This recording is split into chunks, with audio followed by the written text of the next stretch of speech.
some of the color is done in the fiberglass and some of it is applied straight to the foam. It depends on where you want it to go. If it's in the fiberglass, then it has to go where the fiberglass goes. So the yellow is on the bottom wrapping around to the deck where you have a piece of tape and you trim it so it gives you a nice contrast to the outline of the board.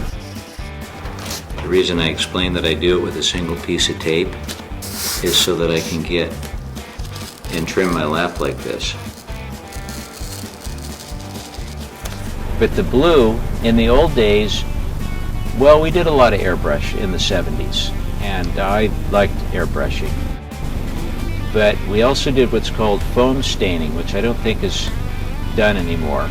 But you take resin and you mix the color in it. In this case, that steel blue color. And you stain the foam. You pour it on the foam and you squeegee it in. You have to do it several times to make it even. And it's really cool. It looks kind of like an airbrush, but it's a little bit richer. But it's actually catalyzed resin.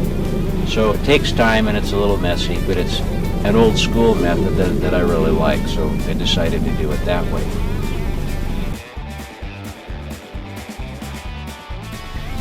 One of the harder parts of making a board, it's really hard physical labor to sand them.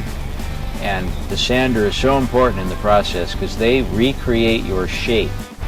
So I greatly appreciate all the sanders that contribute to the industry.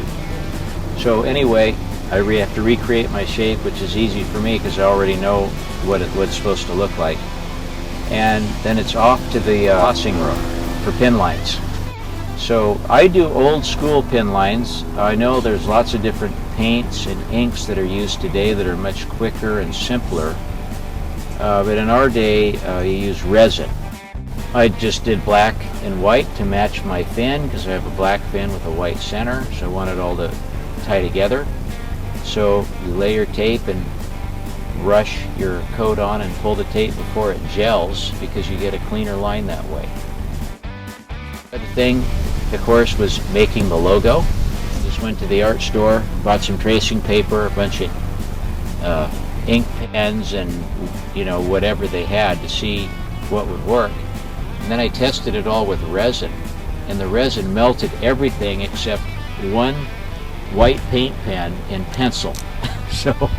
so I knew that I got to make a logo out of that. So I just came up with a simple design and just went with it. That's how we used to do it in the old days. For me, that was the hardest part of the entire surfboard project, was having to polish it. First of all, the polisher that I had to use it had to weigh 20 pounds. I could barely walk for 2 days after picking that thing. And it's 5,000 RPM, which is just frickin' insanity to put that onto a surfboard with one layer of fiberglass on it. But anyway, I'm really thankful I got through it and finished the project without throwing the board off the rack and against the wall and having to start over.